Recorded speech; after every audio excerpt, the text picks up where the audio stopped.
Guys. Wow. What's up? What's up mah?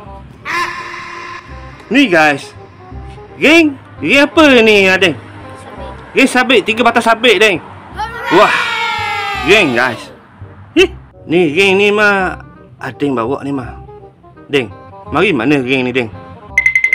Alamak. Deng. Duit ni. Geng siapa ni Deng? Mari mana geng ni Deng? Ha? Sepupu bagi. Bagi saja. Ni color kilang lagi ni mah. Color kilang ni mah. Alamak. Duit ni.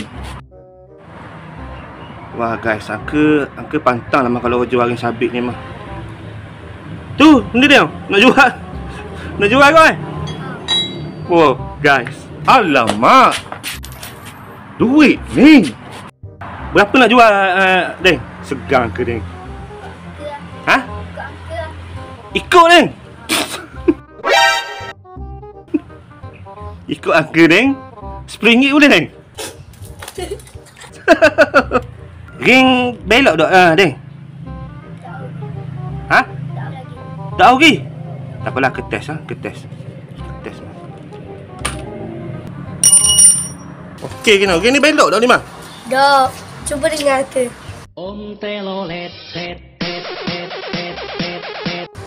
Oh, macam tu nak tengok game belok ke dok. Kena buat kena. Macam mana?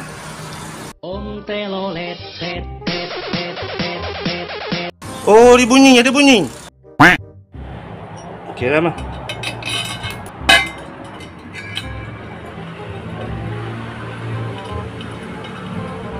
Okey dah. Okey dah belok ni. Tu.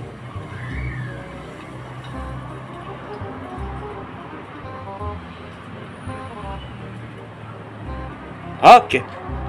Okey deh. Yang depan okey deh. Berapa nak jual deh? Murah dah deh. Murah dah deh. RM15 deh.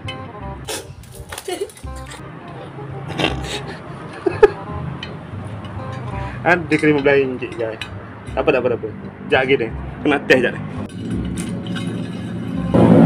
Oh guys. Oh, ada bunyi guys. Okey mah.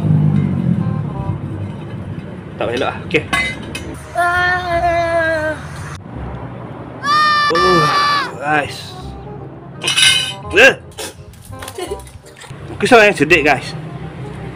Kisah yang sedih guys. Deng. Yang sepasang tu ada juga. RM50 boleh ni? Boleh RM50 ni? Ke nak bayar banyak-banyak ni ke duit tak ramai mana ni? Boleh RM50? Okey ni, terima kasih ni. Guys.